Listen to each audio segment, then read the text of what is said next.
everybody. I'm back at MNN. It feels good to be home. Welcome to Chris Gethard Presents. The past hour of my life being here trying to set up this madness has been truly stressful, but it's one of the hardest times I've ever laughed. What we lack in money and prep time and fully thought through ideas, we more than make up for in humanity. We're in good hands tonight, comedically and romantically. I am a believer now. He's so charming, so funny, makes it look effortless. She's relentless, she's funny, insane, inexplicable, very hard to handle. I'm glad that tonight, you, the discerning public access viewer at home, you get to enter one of these bizarre new worlds. People of the world, my name is Chris Gethard, but this is not the Chris Gethard Show. This is the Carmen Christopher, Christy Cielo, Martin Urbano, Josh Sharp, Robbie Hoffman, Joe Rumrill, and Rachel Pegram, Riley Soliner, Leah Bonham, Mary Houlihan, Greg Stone, and Anthony DeVito, Connor Ratliff, Claire O'Kane, Keith Haskell Show.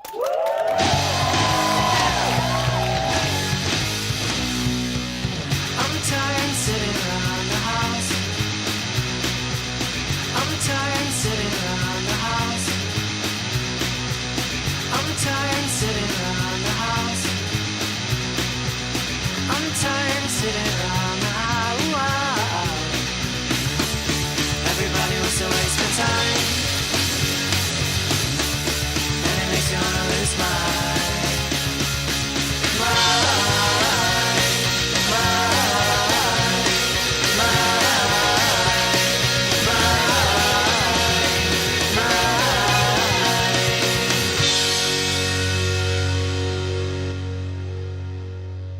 Thank you so much for having me. That video was very strange to watch for me. I look so tired in it as I do today because I have a kid, so that's why this is my second Coke. I slept 4 hours last night, 2 of them on a hardwood floor while my son jumped on me at 3:30 in the morning. So thank you for having me, and that means we're going to get the real deal answers today because I have no censor right now. Thank you so much. Of course. Great to have you. Why don't you introduce everyone else? Yes, I brought some friends with me. They're the other people who help make CGP happen. Thank you all for coming. It means a lot. Last time I was here, we did one for my old talk show, and it was really fun. I got electrocuted a bunch. I don't know if anyone was here. Probably not, because you would not have come back. And it means the world to have us again. So let's go ahead. I want to introduce us. We have a nice thing of some of the comedians that are part of the new project, and some of the people who make it happen. Like, for example, first up, the guy who produces everything with the show. You just saw all the shows, even from that teaser, that they all look very different and feel very different. And this is the guy who's responsible for making all that happen. He's my friend Jersey Dave, aka Dave Shareko, ladies and gentlemen. So the Manhattan Neighborhood Network has been an incredible piece of my career, which kind of came out of nowhere. I never expected. Manhattan Public Access is like a truly beautiful bastion of creativity and free speech. And this is the guy at MNN who kind of facilitated this whole thing and allowed us to even come back and be a part of it. Greg Sutton, ladies and gentlemen. And next up, some of the people who have made the shows. We try to really give the comedians a sense of agency.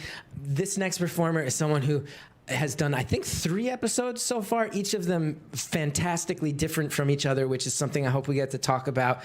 Her name is Christy Cielo. She's amazing, everybody. Hello, Christy. And then...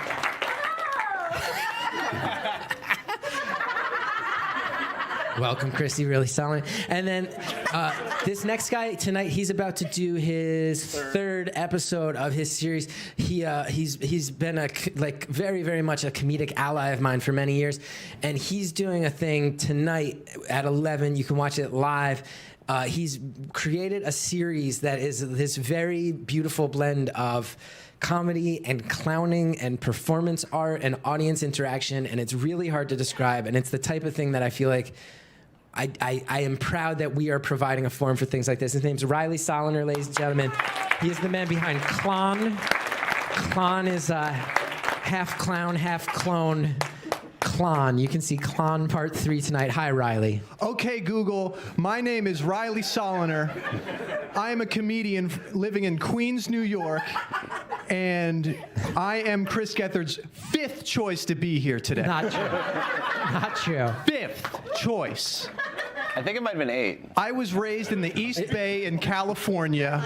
My destiny from my family, my own father told me my destiny was to one day live on a small piece of land and grow high-quality organic marijuana. But I said, no, I'm going to move to New York and become a businessman. And that is why I have combined cutting-edge Silicon Valley-style technology with one of the oldest technologies known to man. This is a clown nose. It's made of rubber. It's an Italian-style clown Riley, nose. what are you doing It's right given to me What is by this? Jean Taylor. She's my clown teacher from the Lincoln Center. My show Clown is a blend of science fiction and classic theatrical clowning. Riley, please sit down. Okay. Oh, no, wait, one last thing. I forgot. Sorry. I am asking you, Google, and you, YouTube, for $600,000. Now I will sit. Shark Tank, your own personal Shark Tank, Riley. Yeah, what do you want the money for? Yeah, you didn't mention that. I have a Google Doc that concisely lays out exactly what I will do with the $600,000 that I will show you if you send me the $600,000. All right. Also, can I say we were at lunch in your cafeteria, and you guys have a pickle bar, and that's very impressive. That was probably the thing that impressed me most about this entire facility. All right. Pickle bar. Cool. Yeah, what surprised me is that it's not. It's first of all, yes, this is my voice. Second of all, what surprised me is that it's not like the Vince Vaughn, Owen Wilson movie. Does anyone know the movie I'm talking about? Wedding Crasher. What was not that movie? What was the name of the movie? The internship? The Internship. It's different than The Internship. And I thought all Vince Vaughn movies were known for their accuracy. Okay, thanks for having me. All right, so the promo is nice, but why don't we start by you telling us a little bit about CGP, because I'm not sure that really gave anyone a great idea of what's going on. Like, what's your It looked vision? very energetic and exciting, though, so I'm happy for that. So basically, the bullet points are, you mentioned, had my TV show that we built on MNN, and over the years we attracted some attention, and we wound up being on 2 different cable networks over the years, which felt like a real victory, felt like we really built something. And because we built it via MNN, where we were allowed, we did 170, 160 episodes on MNN. So we were allowed to just go experiment, fail, and it didn't have earth-shattering consequences like most creative people run into. If you fail on corporate TV, they're gonna yank your funding, they're gonna cancel your show. So we were allowed to build it out in a way that let us figure out who we were 170 weeks in a row, which is unheard of for a creative person. So I came to value that more and more. And after our show got canceled, Greg and I wound up in touch shortly after, and we're trying to figure out something to do together. And I wanted to kind of take the experience I had and see if I could pass it off to other comedians, especially comedians who are like the generations after me, because I don't think comedians are very often given a platform and told, do what you want and we'll facilitate it. And if it goes poorly, we'll take the blame, you walk away. Like, my name's on it, which is not me trying to take credit. I promise you that. It's more saying if it goes wrong or it's bad, people say, oh, that was that Gethard thing, not it was the Christie thing or the Carmen thing. So you can experiment and fail. And the one thought I always have in my head that I'm really trying to build towards, that I don't think we've totally established yet, is I always think about stories about like CBGBs back in the day in New York, and how you could just show up on any random night and people would go because they had heard CBGBs was cool. And then you go, and it's like you might see the Ramones and Talking Heads and Blondie on the same bill, and you can say you got there first before anybody else heard of them. And it's a cool thing to be a part of. And I really think the comedians that we're putting on are the people who you're going to be seeing on the shows you've heard of and on new sitcoms, and who are going to be writing the shows that you love in the next few years. And I'm hoping we can establish ourselves as like that breeding ground for talent. Cool. That's the basics. Awesome. Well, so that's a nice segue into for Riley and Christy. As people who have hosted CGP and will be again in the future, how do you approach it differently from other types of comedy or similarly? Like, it seems like its own sort of thing. Like, what's your process? I'll go first. For me, I'm a stand-up comedian, so I'm used to doing sets on shows that are, 10, 15-minute sets. So all different kinds of comics from different backgrounds have been on the show.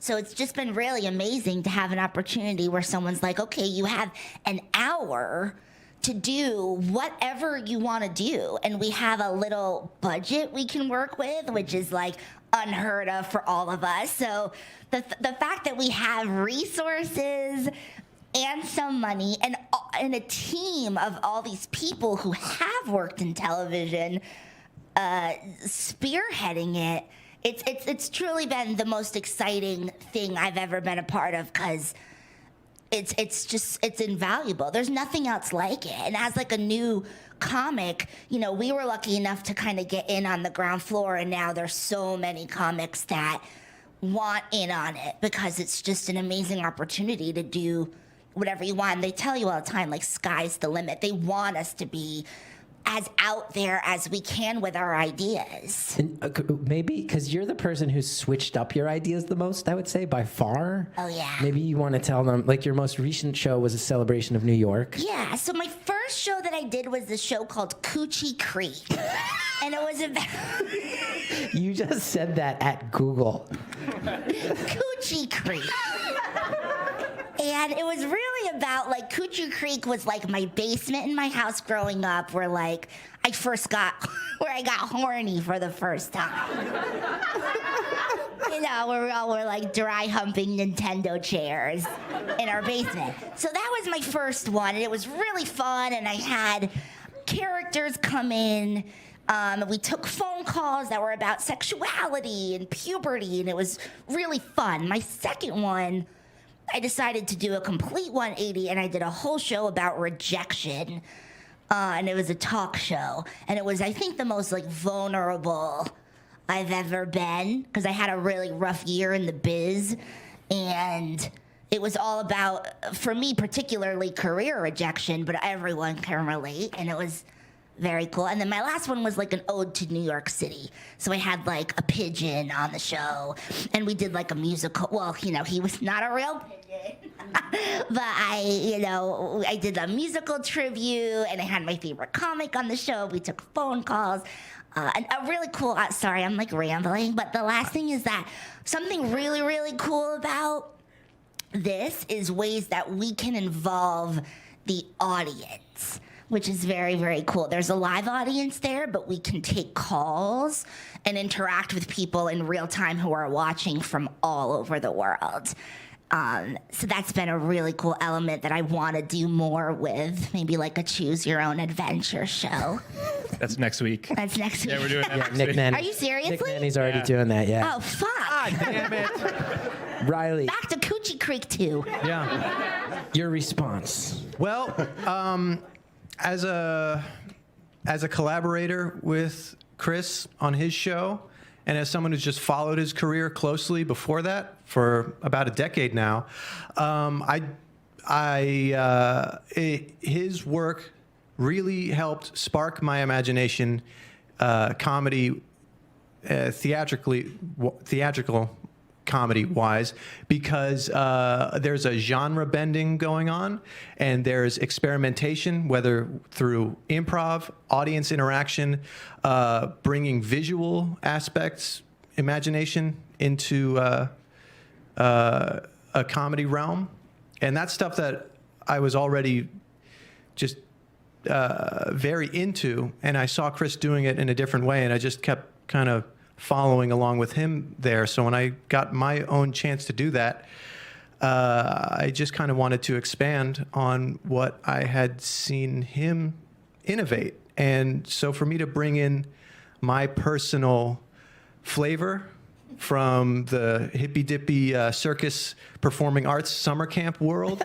And That's a real thing that Riley attended for many years. Camp Win a Rainbow, Wavy Gravy, Come on, who here's from California? Larry Brilliant, CEO of Google's philanthropy section. I don't know when he decided to stop working here, but Larry Brilliant. So basically,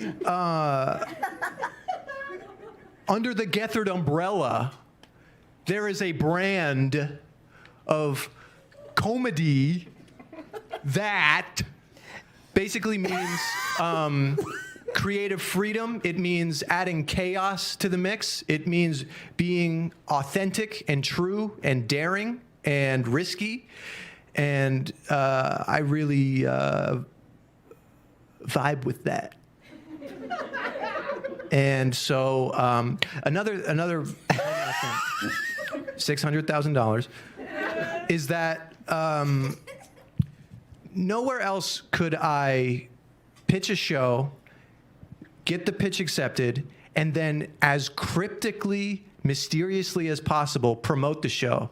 When I first told people I was doing Klon, I didn't say what the letters CLON stood for. I didn't say what the show was going to be, what kind of genre, what people should call in and talk about. I just said, this show is called Klon, and I hope you like it. And it just felt so fun to bring some kind of anticipation, some mystery to live television, a TV show.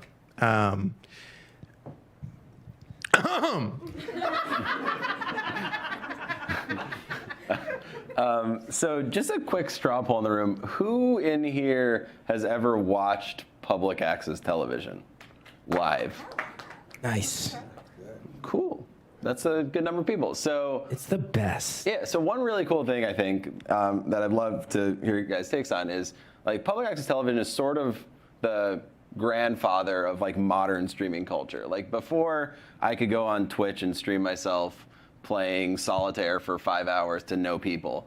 Like you could go on public access television, be given fairly high quality production equipment and just do whatever you want. Like in what ways do you think like streaming has like grown out of this, and like what do they still have to learn?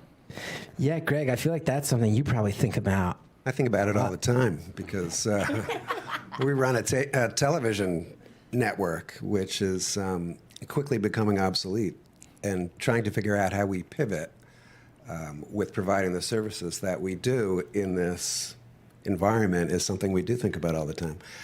You know, I do think that the streaming culture has certainly evolved out of public access. I mean, and that's a very beautiful thing. But one of the things that we would like to see streaming culture continue to do is to create that sense of community that public access has created. You know, we are offering facilities and education and guidance and facilitation so that people can get their ideas out there. And that's what's so beautiful about Chris Gethard Presents right now. When we first conceived of this, the show is exactly what we at M&N were hoping it would be. Exactly that. And talking with Chris, after moving on from the Chris Gethard show, really I was hoping that he would, you know, I said, if you could do anything on public access, what would you do? And what I was hoping he would say was, I would like to introduce new comedians on a weekly basis and call it Chris Gethard Presents. And that's exactly what I had written down. So to be able to provide that playground and that collaborative space for people to learn, for people to fail, for people to succeed, that's something that we provide that I don't know that streaming culture can provide. But the intersection of the two concepts is, I think, where the sweet spot for creativity is going to lie as we go forward. I also feel like, Dave, you can, like, one thing that's fun for us is, like, first of all, on public access, there's deadlines. Like, streaming, you have to create your own discipline. And I think the most successful people really do. Like, I don't get the sense, I'm 39 years old, I'm not watching Ninja play video games on Twitch all the time, but I do get the sense from what I've read about him, like, this guy has a regimented schedule. It also sounds like he plays video games 23 hours and 45 minutes a day in a way that's terrifying and must feel like he is living in a non-reality, but that's his business, not mine. But it's that discipline you have to install. Having deadlines gives you that. And then Dave I feel like one of the great joys that you get to experience is, like, for comedians, like, sure, you can live stream through Instagram if you feel like, Facebook Live. But when you show up in a TV studio and there's 4 cameras pointing at you, and you're someone who's aspiring to work in the entertainment industry, and you'd like to be on a television set, film set someday, it's like, oh no, that takes a specific type of practice. You get to read off a teleprompter, you get to take calls, you get to do all these things that you will be doing in your future career, and I don't know if streaming is the same exact jump. And then it's also like, comedians show up, and comedians are used to getting treated like dog shit, really. Like, you show up very often. I love it. Well, you're not getting paid, or you're getting paid $20 or 40 at the most, and then they show up at our studio, and you're like emailing them first, like, where should we set up the lighting rig? How would you like the props arranged? When we're building your set flats, do you want them like this or that? And you feel people going like, oh wait, someone's actually giving a shit about my idea and facilitating it. Which, again, I don't know that Facebook Live or an Instagram Live, has that same sense of, oh, this is an actual idea and we want to execute it start to finish, and we want to do that at a level that's in a TV studio. And I feel like you're consistently seeing comedians be like, wait, you really want to help me? Like, that's... Yeah, it's one of my great joys. Yeah. Just like talking to different comedians and just seeing everyone's like thought process and how they communicate and how that's different. It's just such a big joy for me. And every single person is always surprised by, like, how much we give a shit, which is great. I mean, it's, the whole crew that's there is there because they want to make something fun and different. And it's fun when we have a first time host kind of being like obviously they haven't thought about what the lower third graphic should say, and if or know what that even meant. Yeah. right?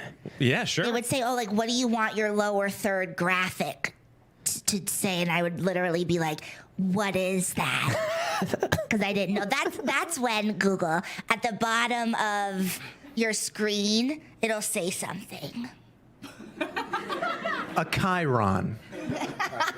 Yeah, that clears it up. Chiron. Chyron? I didn't mean to cut you off. And there are like 15 people on this crew, at least. How many people? It is more than that. Yeah. It's probably like 20, 25 people. And like, they're all really, really nice. they're great. I mean, they would. Yeah. Amazing. If they didn't love being there, they wouldn't put so much effort in. So that's another great joy of mine. Is just like all these different people that want to work in production and maybe haven't had a job in production yet, that get to learn what lower thirds are also. Yeah, I think that the collaborative aspect of it is probably something that streamers don't really get. And the delegation of, we have our graphics people, we have our audio people, we have, our directors and whatnot. And I guess streamers probably kind of just have to all do all of those things in a smaller, in their bedroom or whatever. It's also free for us. Let's not forget. That's another value of doing it the way we're doing it. You get a 4-camera studio with live calling capabilities, a teleprompter, green screens. Full lighting grid. Free.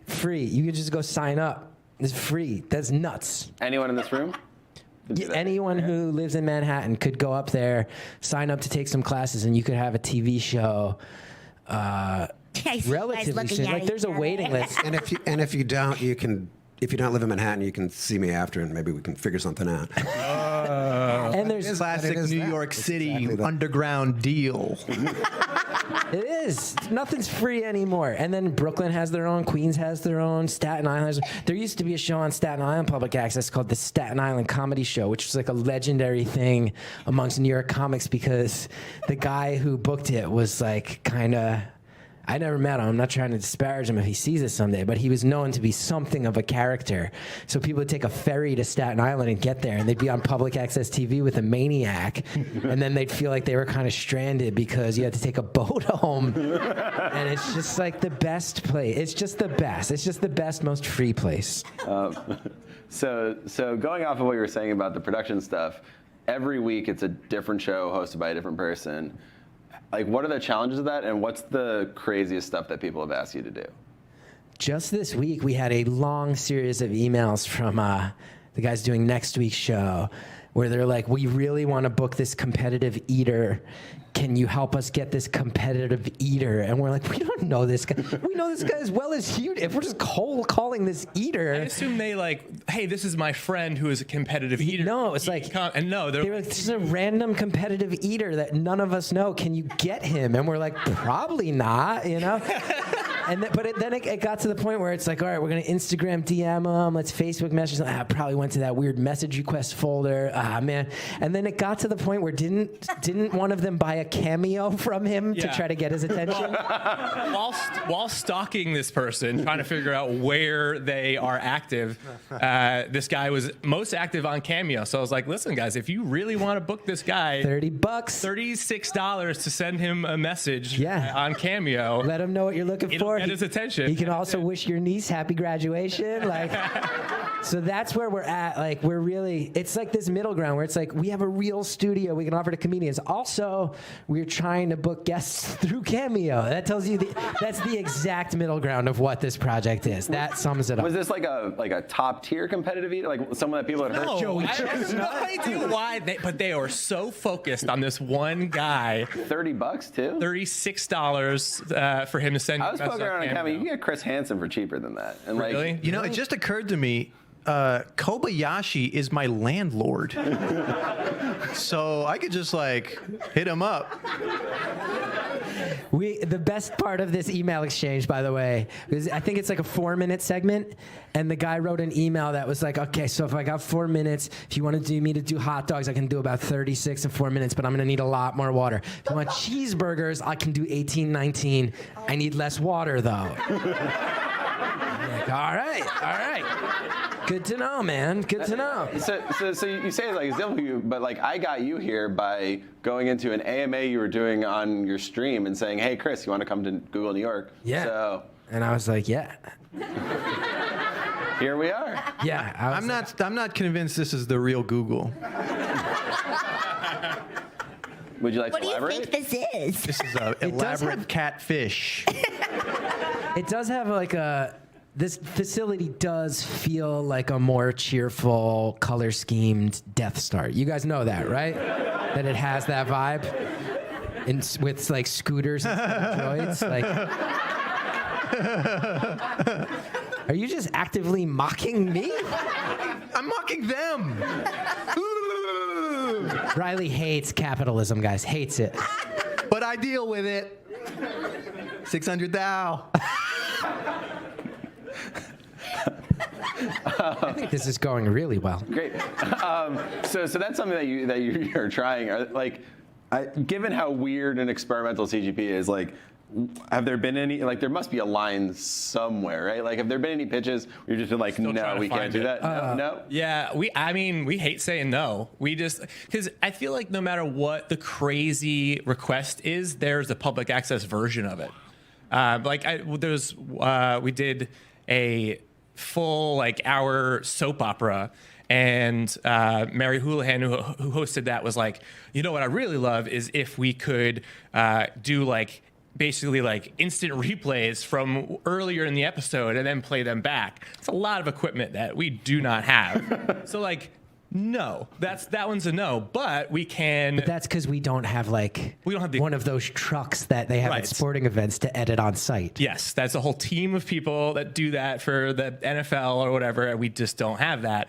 But we can come in at 8 a.m. that morning and tape those things ahead of time and then play them back in the episode. Try to replicate them perfectly in the live episode so it looks like an instant replay. Yes, that's the public access workaround of the instant replay. I will say people have pitched ideas, and thus far, I there's no idea too crazy, but I've only really actively worked with people who I know their work, just to protect them and protect the show. It's just now getting to a point that I really love where it's like, oh, those two guys had a bit that went really well on Carmen's show, and now they're going to get their own show, and Annie's going to be on their show, and you'll remember that she hosted another show a month ago, and it's this web of people.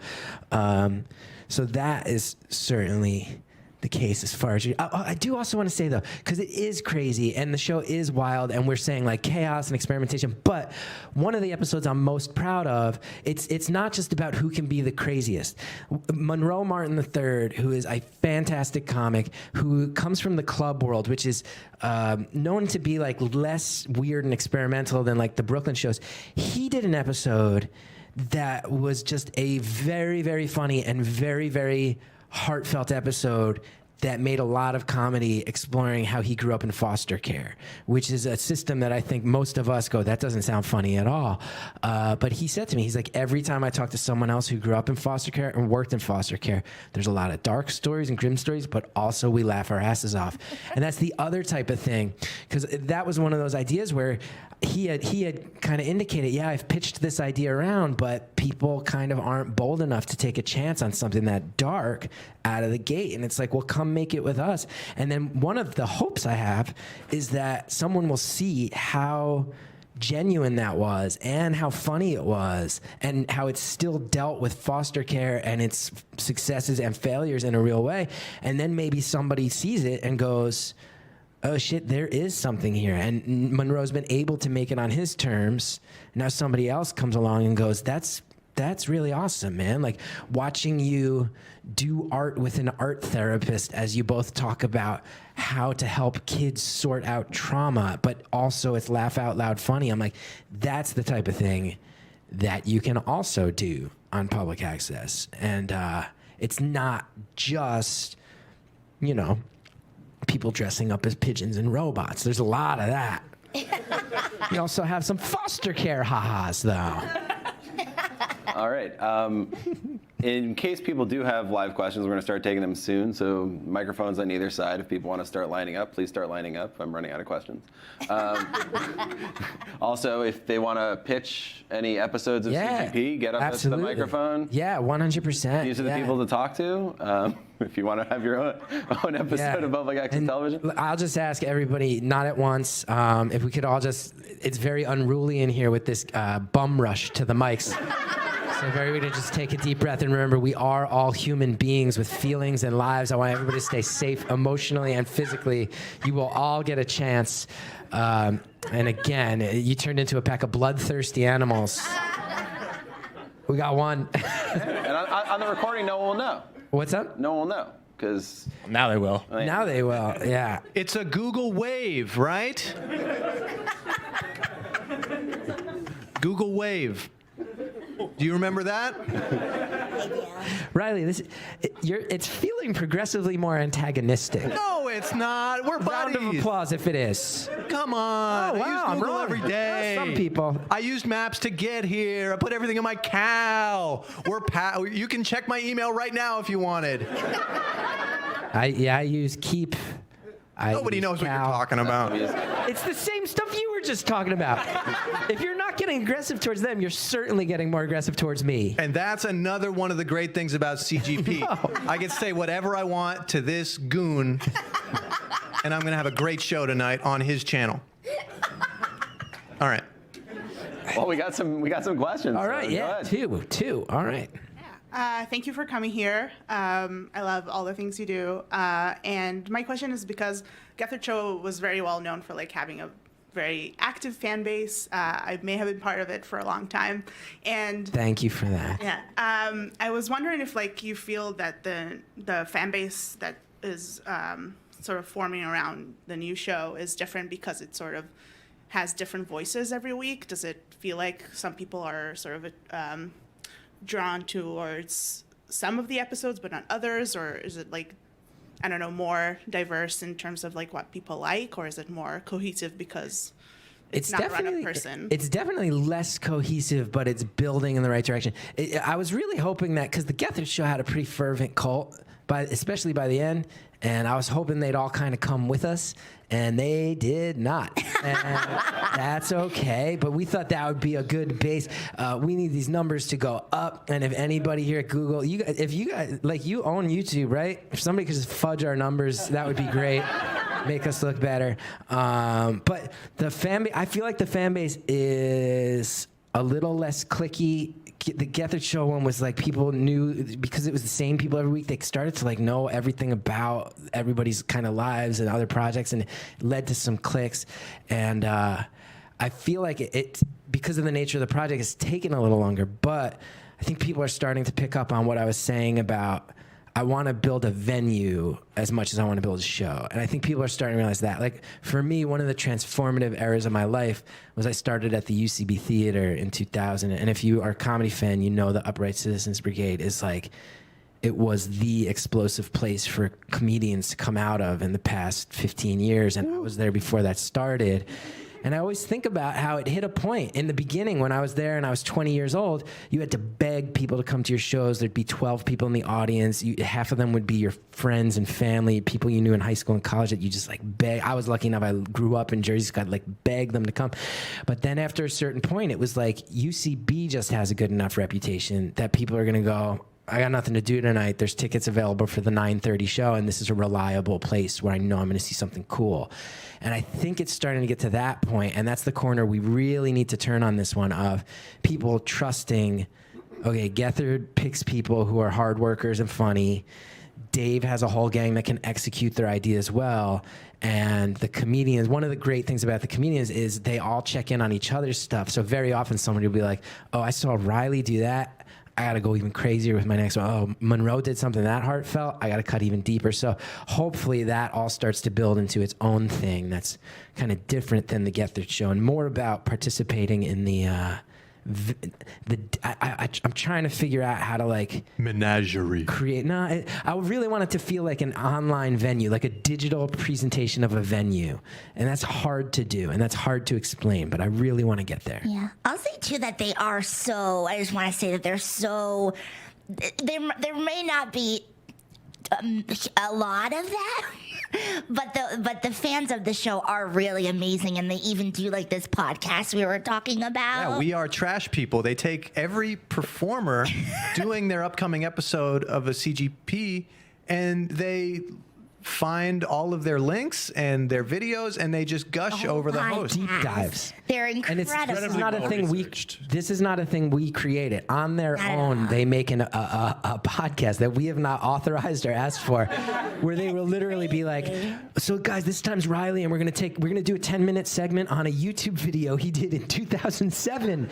It's like, where did you even find that? Know all this stuff about me, and they're great. And some of the fans that come to the shows that I've hosted, they'll make these signs. I just want to say this. Someone will be like, "Go Christy," like really cool signs, and then one fan just made a sign that's, I think he was at the wrong show. He made a sign that said, "Make Sonic fucked up again." These are beautiful people. And so that just speaks to how awesome the fans are. Hello. I think you were, right? I think that was next, and then Yeah.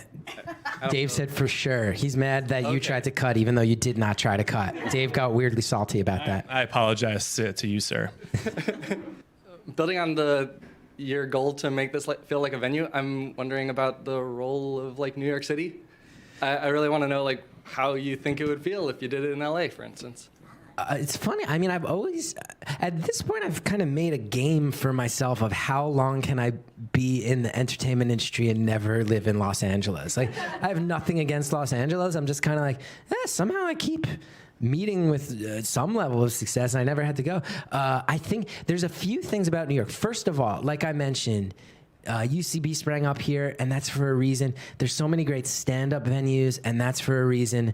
And there's venues that come up from time to time, whether it's like DIY music venues. And I think we have to remember in New York City, you can take subways at any time of night. You can get to stuff. easily. You can take cabs anywhere. You can drink until 4 a.m. So it's like we ask people to come out at 11 on a Wednesday. And for people who don't have traditional day jobs, they're like, yeah, cool. That's when my night would be starting anyway. You know, so New York has a vibe. You know, it is a 24-hour city, and it is 24-hour transportation. And I would also say, certainly not trying to slam any other institutions or imply, but I think Christy and Riley, you'd agree, for comedians and musicians in the past 5 years or so, there are a lot of venues that have closed and a lot of venues that were community hubs. In music, you know, if you are a music fan, you know, like Death by Audio and Shea Stadium, all these great underground music venues closed like right within the same year. And same thing, there's a great place in Brooklyn called The Annoyance that was a hub for a lot of the community we used, just closed overnight. So that's another great thing about MNN is it's been around forever, and they're going to have to pry it. I don't want to talk too much about the business structure, but Time Warner's going to have to pry it out of your cold, dead hands to get it back. It's fine with me. So I think New York is a place that lends itself to communities because of all the infrastructure in New York. And a lot of those hubs have gone away lately. So I hope that this becomes one of those things for the comedy community. And that was a good question. Thank you. You were talking about live streaming. And yeah, there's definitely a point that live streaming is usually a solo affair. Maybe you'll have guests, but they'll be remoting in. And on the other hand, I know that this type of content is going away for various internal political reasons, but what about people who form networks on YouTube to assist each other with creating content? I think it's super cool, and I think you're right that there's a lot of it, and I'm always impressed when I see it. I've also seen that Reddit has started doing some community-driven streaming that I think they're actually calling the Reddit Public Access Network. Like, they're making it very clear that it's a similar spirit. And I'm hoping that what we can do is, since we have a physical location and we have a studio that provides a lot of equipment that would be impossible for creative people who are coming up to ever afford to rent, that we can effectively sort of form what they're forming first instead of having to send everybody sort of out into the wild west of the internet and then expect them to find each other. I think it's a real goal to sort of start with the hub rather, because I know from creating stuff on the internet, oftentimes it's like you put a lot of time and effort into it and then you click send, and sometimes people find it and sometimes they don't, and then sometimes you find each other and sometimes you don't. So I think part of our mentality is we know who all the creative people are. We know who all the people are that are kind of lone wolves, and we can bring them together as a pack right out of the gate. So I'm not trying to slam streaming. In fact, we're really actively trying to use Twitch more and more because I feel like that's exactly what you're talking about how there's been a really fantastic sense of community building and people finding each other. And we're actively kind of shifting a lot of our focus. No offense to YouTube. YouTube's great. It's hard to get people to watch an hour-long video in 2020, though, whereas Twitch is much more of a thing of like, oh, that channel's on? I'll just drop in and watch it for a while. Yeah, and it's also appointment-based viewing on Twitch. Like, people will tune in and at the certain time when they know that their favorite streamers are on. And for us, doing a live show, like, there's definitely something that doesn't translate as much. Like, there's a magic in watching it live where like anything could happen, the whole thing could fall apart, and that's kind of the fun. And watching it on YouTube afterwards is fun because we put on a great show, but the live aspect of it is definitely lost. So we're trying real hard to make Twitch, you know, even potentially kind of one of our hubs of this whole project. And a lot of that is because of this community-based, you know, networking that happens on Twitch. So I think your point is a great one, and we're trying to learn some lessons from other people that are been successful on Twitch. And I mean, that platform is kind of a public access. Like, everyone gets their own public access station on Twitch. Yeah, we're not trying to imply that we're inventing that idea. I think it's more like we want to bring what we know about the comedy community and the grassroots side of that, and having some TV experience, because Dave and I both worked on the Gethard show, 47 episodes on cable, and then also actively steal from the most successful streamers and what they've done. There's no world in which I'm like, oh yeah, no, they haven't figured it out. It's like, no, let's take what we do and actively try to take what works for them and use it as well, and just all build off each other. I mean, yeah, it sounds great to see streaming being used in that prepared fashion like that. In fact, listening to you speak, it now seems like public access television is kind of a mix of both models. I think so. And I know even in the course of when we were at the Gethard show, MNN was not actively streaming their content. Now you can watch MNN. You don't have to be in Manhattan. You can watch it anywhere in the world. Every channel they have live streams as it goes out. So it is trying to think progressively. In the same, I remember the last time I was here with the Gethard show. I don't know if I should. They'll probably edit this out of the YouTube. But I remember talking about we're trying to make a homemade TV show and we're trying to get it through. And I was saying back then, I really feel like everybody has an iPad now and you won't need cable and this and that. And I feel like that's becoming more and more true. And I remember some people in the audience coming up to me afterwards and being like, "There's like about 3 TV old school moguls. And yeah, when they die, it's all streaming." And I was like, whoa, whoa, you guys know what's gonna happen in 5 years. And you name, I won't say them because it'll freak them out, but you named names to me. They were like, when these 3 people behind these 3 media conglomerates Colonel are dead. Sanders. Yeah. Mr. Peanut, they got Mr. Peanut already. Ronald McDonald. Yeah. Oh, guys, by the way, if you ever look at a deck of cards, ace, king, queen, jack, Arby's, Burger King, Dairy Queen, Jack in the Box. Wow. What is that about? All right. Thank you for the thoughtful questions. Do we have one over here? Wow. Should we just alternate at this point? We've only got 8 minutes, so we'll try to keep it tight. I'd be remiss if I didn't just say thank you, because I grew up in the Oranges and. But you did. Which orange? South Orange. I was gonna guess. You did have. What's that? How did you? It was either because you would have said West Orange if we were from the same town. And then and we don't have to talk about the other part. Yeah. Yeah. Just what you did for just making not light, but making humor out of mental health. I really appreciate that, and I've always wanted a chance to say thank you to you. So even though that guy kind of my question, I had to continue and talk to you. No, that's awesome, and I'm happy to help. Happy to do my part. And watch it. It's real funny. Thanks. And also, everybody, just so you guys know, South Orange and Maplewood are a merged town. I don't know if you read it in the Times, baby, but Maplewood's the new Brooklyn. Yeah, you're in Brooklyn. Maplewood. Was that as insane? And you got a kid and you can't afford it. Yeah, and people who've lived there gotta bounce out to Morris County now. But was that insane to you as well when you read that article? I was like, Maplewood's great. It's not Brooklyn. Everyone I know is there already. So like, what was it, the Times? It's always like 7 behind. So I knew that already. But yeah, I mean, it's a good place. It's good. It has a bookstore and a couple restaurants. Didn't they invent Ultimate Frisbee or something? They did invent Ultimate Frisbee. Your high school. Yeah. Did you go to the public schools? No, I went to Shep there. In West Orange? Yeah. Nice. Yeah, hey. Gregory Avenue, I think. You guys know that Gethard Gregory's. grew up in Greenwich, Connecticut, right? So good to talk to you. This is all show. Hello. You go to Bunnies ever? What's that? You ever go to Bunnies? I haven't been to Bunnies. Are you watching Seton Hall this year, though? Rutgers. I went to Rutgers. When? Dude, can we just hang out? You want to grab a beer? I don't know much. I don't drink anymore, but Gethard was penny farthing down Connecticut Road when you guys were in diapers. We'll catch up. Word up. Yeah. Yeah, but by the way, they're both crushing it. Did you go to Rutgers as well? Yeah. So did he. We all went to Rutgers. 04? College Ave. I was 02. What up? You were there at the same time? I hope you didn't like date my sister or anything. Who's your sister? You might have. Was she into like the theater and comedy scene in New Brunswick? What's up? Was she into like the theater? I like that you're covering the mic as if this conversation's now private. I'm really worried to go deeper into that because we'll talk afterwards. We'll talk afterwards. But let's go. Okay, so you know what? I took up too much time. I don't need to ask. Awesome. Good to talk to you. Hello. Thank you for coming. Hi. And we have 5 minutes left, so let's.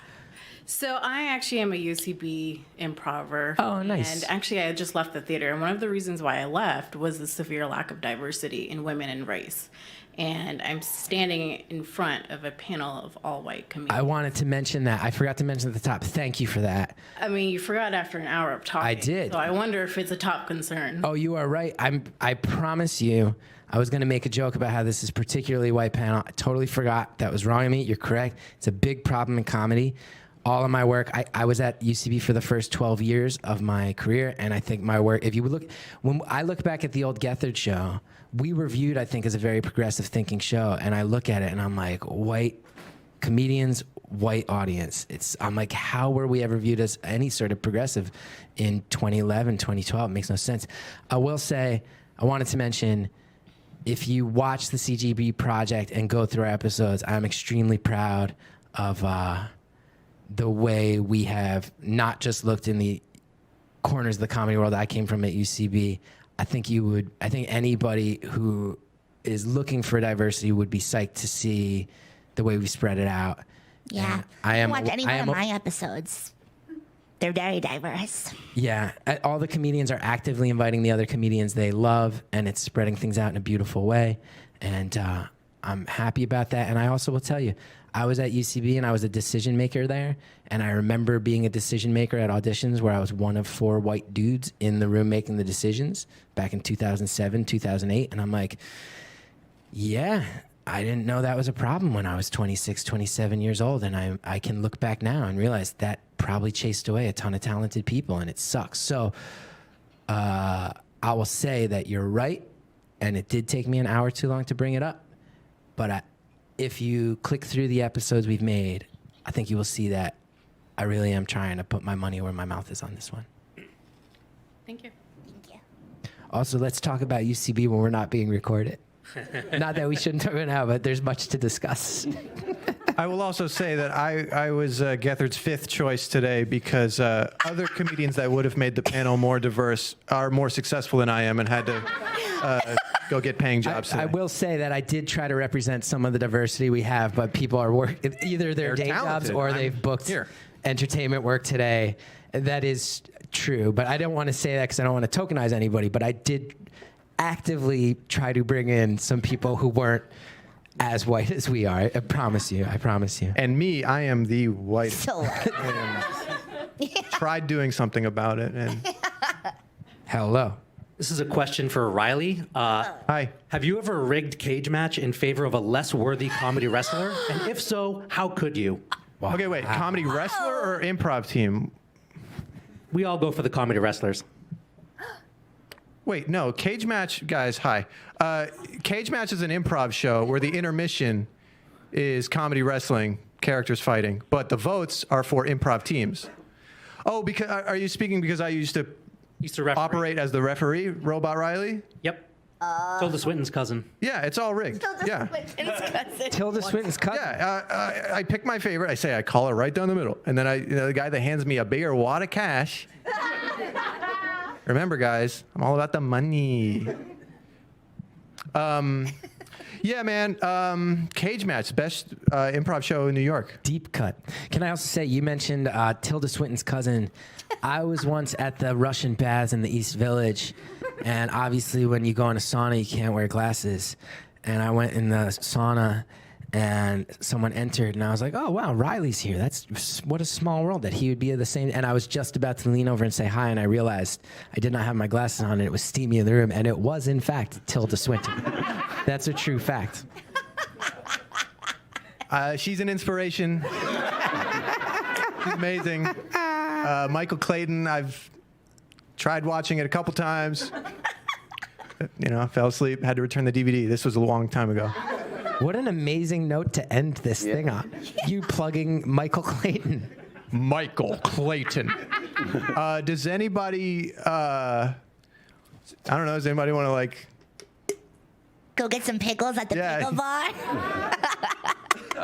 I think that's the time we have. Yeah. I do want to end with saying Riley's doing Clon 3 subtitle that I don't remember. The Song of the Summer. Not only am I bringing you a robot clown show tonight, Me and my team wrote the song of the summer, and we are debuting it tonight. It's an earworm, guys. Who are some of the other comedians? We got Justin Angermeyer, the former owner and operator of Extremely Serious Wrestling. We have David Ray Martinez, also known as Christy Cello's Sky Daddy, Jesus Christ. We have Yuri Ryback, a.k.a. Yuri Beats, an amazing music producer doing all of the sound effects and music for the show. We have unpredictable audience participation. So if you want to show up, you might be a part of the action. And and then, you got me. Thank you so much for having us, sincerely.